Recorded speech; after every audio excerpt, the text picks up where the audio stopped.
बिस्मिल्लाहिर्रहमानिर्रहीम, अस्सलाम वालेकुम नाज़रीन, very warm welcome to BBC 11 headline news. नाज़रीन, एक नए और खुसूसी प्रोग्राम के साथ आपकी खिदमत में हाजिर हैं। आज मेरे साथ मौजूद है डॉक्टर हफ्सा मुगल हैं। आप डाइटिशियन कंसल्टेंट हैं और उसके साथ साथ बेहतरीन न्यूट्रिशनिस्ट भी हैं। उनको मैं वेलकम करूँगा। कैसे हैं डॉक्टर साहब, आप ठीक ठाक हैं? जी अल्लाह का शुक्र, बिल्कुल ठीक ठाक। आपको असल में डॉक्टर साहब बुलाने का मकसद भी ये है कि हमारी जो आवाम है उनके जो जिसे कहते हैं ना खाने पीने की रूटीन्स और दूसरी चीज़ें बहुत सारी डिस्टर्ब हुई पड़ी, और ख़ास तौर पे जो हमारा मुल्क है इस वक्त जो बच्चों में डेथ का रुझान है, आप समझ लें टॉपेस्ट कंट्री है। और जिस तरह इमरान खान साहब ने अपनी न्यूट्रिशन पॉलिसी का भी ऐलान किया कि हमारे बच्चे बड़े लो वेट और बिल्कुल जो है ना उनकी जिसे कहते हैं पैदाइश से पहले ही मर जाते हैं, और माओं को इस हवाले से क्या करना चाहिए, ख़ास तौर पे थोड़ा सा हमारी ऑडियंस भी जानना चाहती है और हम चाहते हैं कि आप जो है आवाम को आगाह भी करें इस हवाले से।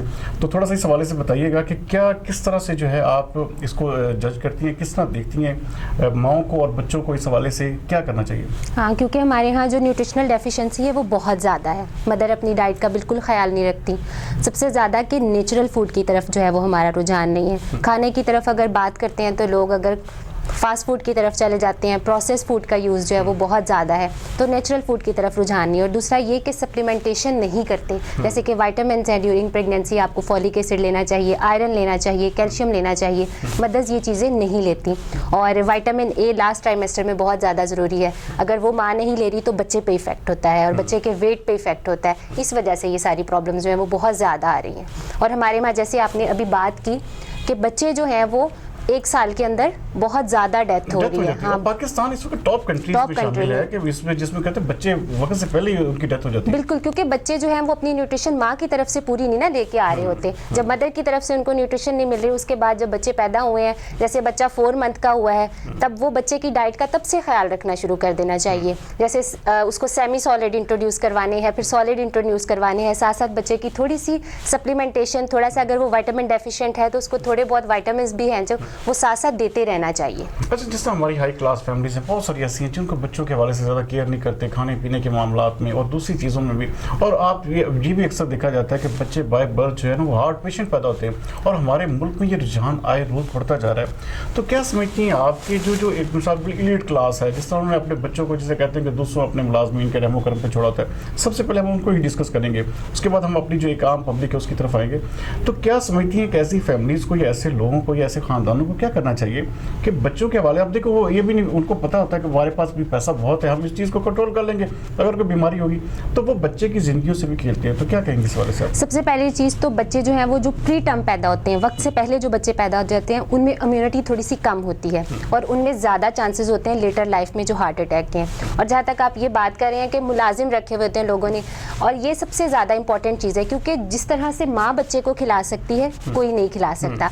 बच्चे की फुलनेस का जिस तरह से माँ फील कर सकती है कि जी हाँ अभी मेरा बच्चा फुल है, वो कोई मुलाजिम नहीं महसूस कर सकता, क्योंकि किसी ने ऑफर की है ना बच्चे को फूड, तो वो अगर बच्चा नहीं खाएगा तो कोई और है वो नहीं महसूस करेगा। माँ के एहसासात होते हैं उस चीज़ में। माँ अगर अपने बच्चे को खिला रही है, बच्चा नहीं खा रहा, माँ को पता है और वो खिलाएगी उसको। और सबसे इम्पॉर्टेंट, बच्चे को जो है वो 2.5 से 3 घंटे के दौरानिया के बाद उसको फूड देना बहुत ज़रूरी होती है। और 2.5 से 3 घंटे बाद, जैसे कि आपका बच्चा 4 मंथ्स 5 मंथ फिर 6 मंथ के 6 मंथ का हो गया, उसके बाद जब आप उसको सॉलिड्स इंट्रोड्यूस करवाते हैं तो बेहतर है कि आप अपने बच्चे को सिर्फ दूध देने की बजाय, क्योंकि हमारे यहाँ ये कंसेप्ट है, मुलाजमें रखी हुई हैं, मदर्स जॉब कर रही हैं, क्या करते हैं फीडर भर भर के बच्चों को रखे होते हैं माएँ, जैसे बच्चा रोया उसके मुंह में फीडर दे दिया, जैसे बच्चा रोया, कि सिर्फ दूध पे। नो डाउट कि दूध बहुत ज़्यादा इंपॉर्टेंट है बच्चे के लिए, लेकिन जैसे जैसे बच्चे की एज बढ़ रही है वो इंसान बन रहा है, उसकी एक्टिविटीज़ बढ़ रही हैं, तो उसकी जो डाइट रिक्वायरमेंट है वो भी नॉर्मल इंसानों की जैसी होनी चाहिए। अच्छा, ड्यूरिंग प्रेगनेंसी अक्सर देखा गया कि औरतें जो हैं वो खाने पीने की भी एहतियात नहीं करती, बिल्कुल, और उसका इम्पैक्ट अल्टीमेटली बच्चे की बहुत ज़्यादा जाता है। हाँ जी। तो क्या माओं को इस हवाले से आप क्या सजेस्ट करेंगी कि माएँ जो हैं ड्यूरिंग प्रेगनेंसी जो है उनको क्या डाइट लेना चाहिए या क्या उसका प्लान होना चाहिए? इस हवाले से तो खैर हम प्रोग्राम के आखिर में आपसे एक डाइट चार्ट जो है बाकायदा लोगों के लिए इंशाल्लाह सजेस्ट करवाएंगे, लेकिन माओं को क्या करना चाहिए? ये बहुत ज़्यादा इंपॉर्टेंट क्वेश्चन है।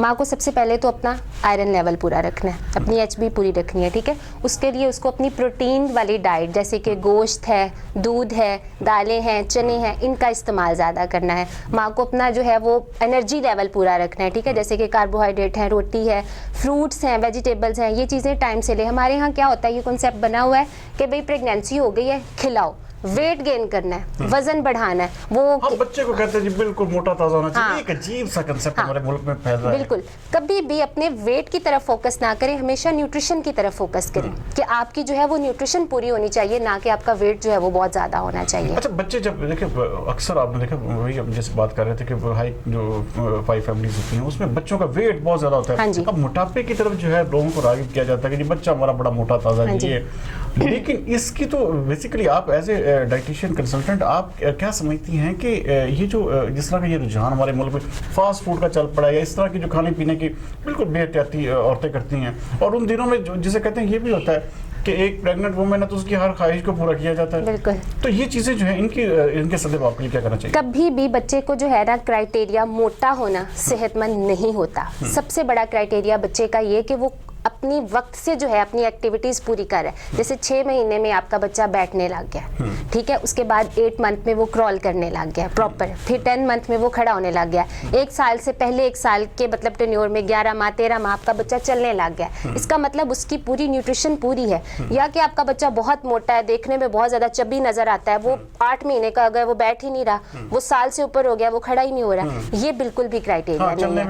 हाँ, चलने में प्रॉब्लम आती है, बिल्कुल। ये सिर्फ चाइल्ड ओबेसिटी, और चाइल्ड ओबेसिटी इस टाइम बहुत बड़ा प्रॉब्लम है। आपने देखा है कि आजकल डायबिटीज बहुत ज्यादा आ रही है, चाइल्ड ओबेसिटी की वजह से बच्चे जो हैं वो डायबिटिक हो रहे हैं, तो ये बहुत बड़ा प्रॉब्लम है। अच्छा, अब बातें हमारी जो एक कॉमन हमारी जो एक लाइफ गुजरती है, जिस तरह कि हम देहात के जिसे कहते हैं ज़्यादातर हमारी जो पॉपुलेशन है वो भी देहात को फॉलो करती है, विलेजेस या बहुत सारे लोग ऐसे हैं, तो वहाँ पे जो है इस चीज़ का कंसेप्ट नहीं होता, ना डाइटिशियन का ना न्यूट्रिशन का। इन चीज़ों को जो है हमारी जो वो पब्लिक है, जो कि मिसाल के तौर पर हम जैसे कहते हैं कि हमारे जो एक पुअर तबका है, उसके लिए क्या सजेस्ट करेंगे आप? क्योंकि गांव में तो ये आपको पता फैसिलिटी ही नहीं होती कि वो जाएं किसी अच्छे डॉक्टर के पास जाएं। अब यहाँ पे मिसाल के तो हम अपने प्लेटफॉर्म पे तो चाहते भी हैं कि वो लोग जो देहातों में रहते हैं या वो फैमिलीज जो ये सिर्फ और सिर्फ सोशल मीडिया के थ्रू इन चीज़ों को देखती है, तो उनको आगाही के हवाले से क्या आप सजेस्ट करेंगे? मेरा ख्याल है कि वो लोग कुछ ज़्यादा बेहतर रह जाते हैं हमारे निस्बत, क्योंकि उन लोगों की डाइट थोड़ी सी अच्छी होती है। वो लोग इतना फास्ट फूड की तरफ नहीं जाते क्योंकि थोड़ा सा फाइनेंशियल इश्यूज़ की वजह से। मैं कहती हूँ अगर आप ड्यूरिंग प्रेगनेंसी फ्रूट्स पूरे खा लेते हैं, अपनी वेजिटेबल्स पूरी खा लेते हैं और रोटी पूरी खा लेते हैं, तो वो गरीब तबके को तो हाँ, ये चीज़ें नहीं मिल सकती, अवेलेबिलिटी नहीं होती। हमारे जिस मुल्क में महंगाई के इन्फ्लेशन के इश्यूज हैं, दूसरे नंबर पे आप देखिए फाइनेंशियल क्राइसिस हमारे मुल्क में नहीं, हमारा थोड़ा सा गवर्नमेंट का है, हेल्थ वर्कर्स ये जो गांव वगैरह में जाती हैं तो वो ये फॉलिक एसिड और ये छोटी छोटी गोलियां इस तरह की डिलीवर करती हैं, तो वो ये है कि थोड़ा सा सप्लीमेंटेशन की तरफ ख्याल रखें, क्योंकि आयरन और कैल्शियम और ये फॉलिक एसिड इतना महंगा नहीं है, तो अगर वो ये यूज़ करते रहें सूरत में लिया जा सकता है। अच्छा, अक्सर यहाँ पे वो भी देखा गया है कि वहाँ पे बहुत सारे बिल्कुल जिसे कहते हैं अनाड़ी हाथों में जाके ऑपरेट होते हैं, अनाड़ी हाथों में जाके उनके जो जिसे कहते हैं कि उनके सिजेरियन जो है ना, अब यहाँ पहले तो ऐसा था ही नहीं, तो अब जाके ये सब, और ये सब क्या किया धरा किस चीज़ का है? हमारी अपनी डाइट का। और ये डाइट के होने के नाते अगर मिसाल के तौर पर उन लोगों को फॉलो किया जाए तो वहाँ पे बहुत सारी बीमारियां जन्म लेती हैं। हाँ, और बच्चे जो हैं कोई माजूर पैदा होता है, कोई दूसरा, तो इन चीज़ों के हवाले से क्या समझते हैं कि गवर्नमेंट लेवल पे भी इसका होना चाहिए? मुझे बिल्कुल,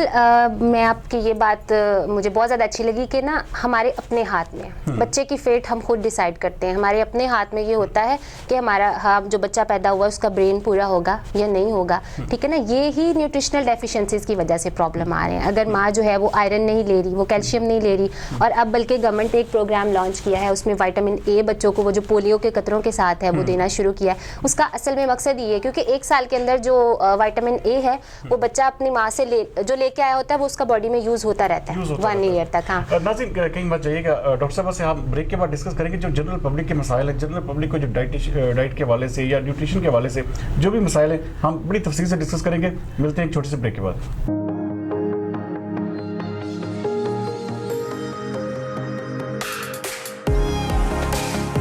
मेरा विजन हमेशा मुझे दूसरों से आगे रखता है। जहां सब कहते हैं अब कोई रास्ता नहीं, मेरा रास्ता वहीं से शुरू होता है।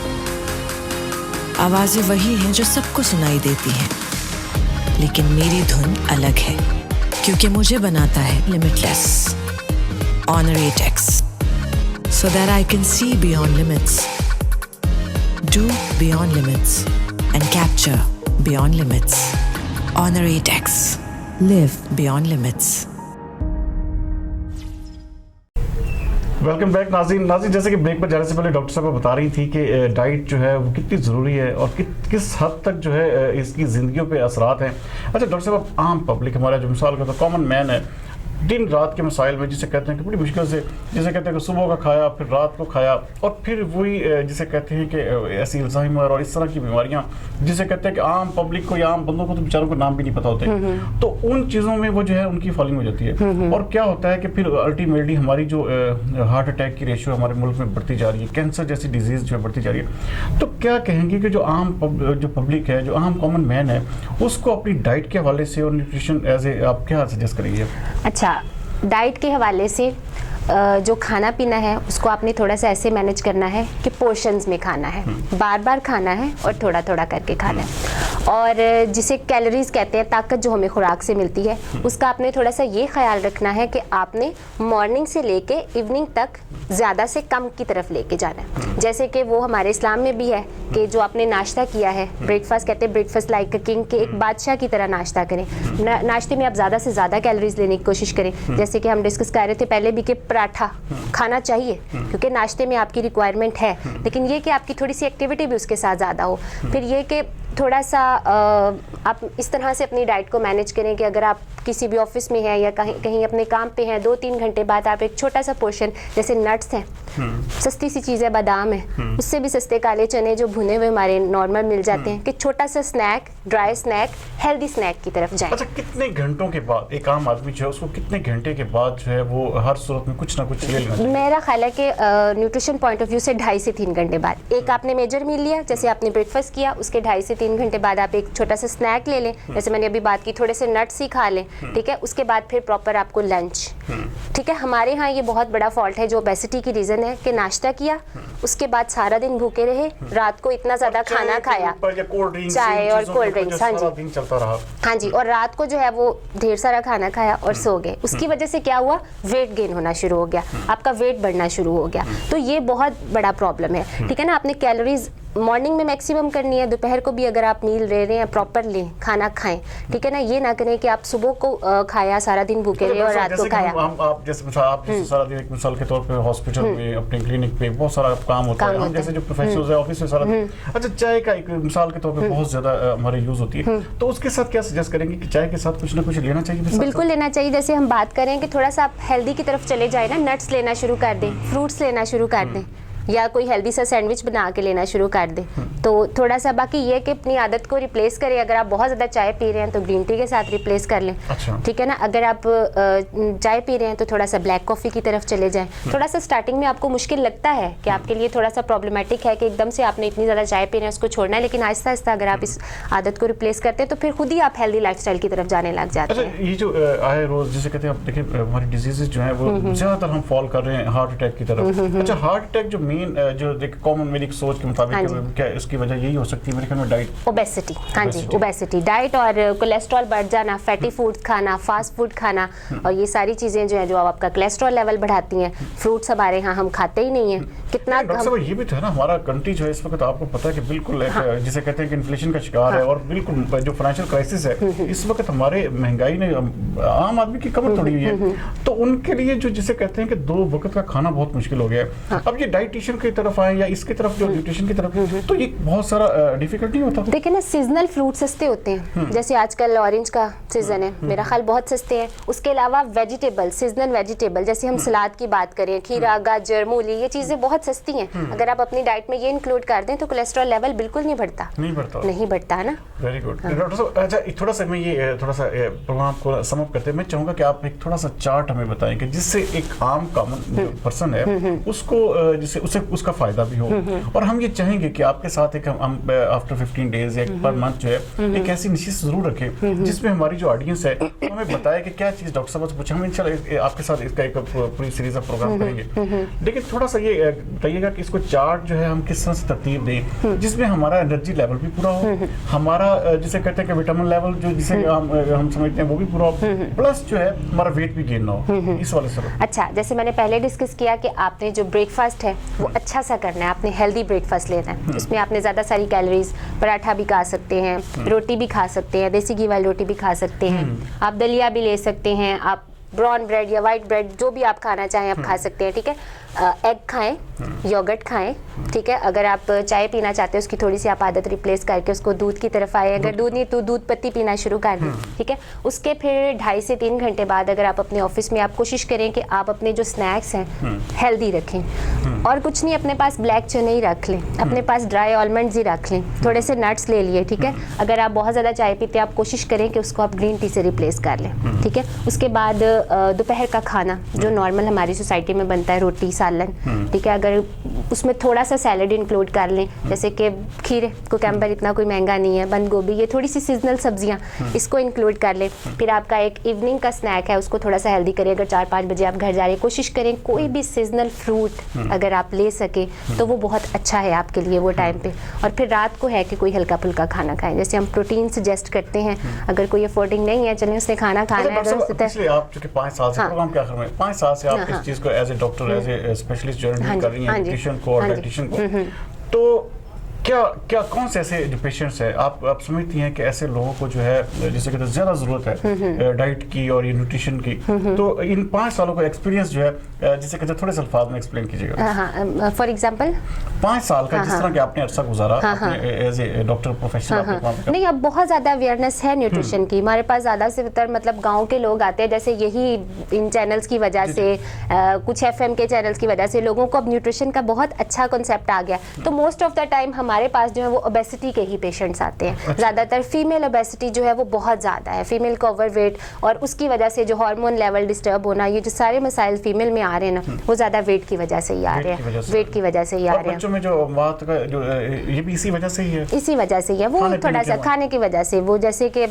कह लेना कि हमारे अपने हाथ में पेशेंट आता है मिसाल के तौर पे, आप उसको सजेस्ट यही करती हैं, उसको एक चार्ट बनाती हैं या? हाँ जी, हम उसके लिए डाइट चार्ट रिकमेंड करते हैं। जैसे कि जब हमारे पास पेशेंट आता है, हम उसकी थोड़ी सी हमारी न्यूट्रिशनल लैंग्वेज में कहते हैं, हम उसकी वो रिक्वायरमेंट्स लेते हैं, उसे हम BMI कहते हैं, उसमें हम पेशेंट का वेट कैलकुलेट करते हैं, उसकी एज लेते हैं, उसकी हाइट लेते हैं, ये तीनों करके फिर हम उसकी कैलोरीज निकालते हैं कि उसको कितनी उसकी रिक्वायरमेंट है, फिर उसकी कार्बोहाइड्रेट, फैट्स, प्रोटीन, वो थोड़ी सी एक ये साइंटिफिक सी लैंग्वेज है उन चीज़ों के, हाँ, उसके तहत हम फिर उसकी डेली खाने पीने की रूटीन बनाते हैं कि इस पर्सन को इस वेट से, इस हाइट से और इस एज से इसके लिए क्या खाना बेहतर है। और वो कोई ये नहीं कि कोई बड़ी मुश्किल सी चीज़ें होती हैं, हमारे यहाँ ये कंसेप्ट है कि जो न्यूट्रिशनिस्ट के पास चले गए डाइटिशियन, वो तो वो चीज़ लिख के चला जाएगा, महंगा लिख के दे देगा, ऐसा कुछ नहीं है। घर का खाना आपके इंतहाई बजट में अगर आप वही चीज़ें खा पी रहे हैं ना, तो वो आप एक बहुत अच्छा लाइफस्टाइल मेंटेन कर सकते हैं, बिल्कुल कर सकते हैं अपने घर की चीज़ों में और अपने किचन से ही। और सबसे बड़ी बात इंपॉर्टेंट कि मैं कहती हूँ कि अगर आप थोड़ा सा अब अपने ऊपर इन्वेस्ट करें, अगर आपकी डाइट अच्छी है तो आप बीमार होंगे ही नहीं। अच्छा, इन्वेस्टमेंट के जैसे बचत भी, पैसे की बचत भी उनकी हो सकती है, बिल्कुल हो सकती है। जैसे आप बीमार ही नहीं होंगे, आपकी न्यूट्रिशन अच्छी है, मेडिसिन का पैसा आपका बच गया ना। नाज़रीन, डॉक्टर हफ्सा मुगल जो कि बड़ी जिसे इन्होंने आपको बड़ी डिटेल के साथ बयान किया कि किस तरह एज ए न्यूट्रिशन और एज ए डाइटिशियन जो है इन्होंने आपको बताया कि किस तरह से जो है आप बीमारियों से बच सकते हैं, किस तरह बच्चों की जो अर्ली जिसे कहते हैं कि स्टेजेस पे जो डेथ होती है उससे बच सकते हैं। और ख़ास तौर पे इन्होंने कॉमन मैन को भी डिस्कस किया कि उनको अपनी खुराक में अपने दिन पूरे दिन का जो एक जिसे कहते हैं चार्ट प्लान जो है वो भी आपको बताया। तो डॉक्टर साहब के साथ इंशाल्लाह ताला हम मजीद जो है सिटिंग्स इंशाल्लाह ताला करेंगे। डॉक्टर साहब बेसिकली आप अपना क्लिनिक भी चलाती हैं? हाँ जी। डॉक्टर साहब जो है अपना क्लिनिक भी रन करती हैं अजीज़ फातिमा हॉस्पिटल के साथ साथ, इनकी वहाँ पे भी जॉब है। तो हम समझते हैं कि डॉक्टर साहब ने बड़े अच्छे तरीके से बताया, लेकिन कोई भी आप सजेशन चाहते हैं, कोई भी आप अगर हमें बताना चाहते हैं, इसके हवाले से मैं आपके फीडबैक का जरूर इंतजार रहेगा। अगले प्रोग्राम तक के लिए मुझे इजाज़त दीजिए। पाकिस्तान जिंदाबाद।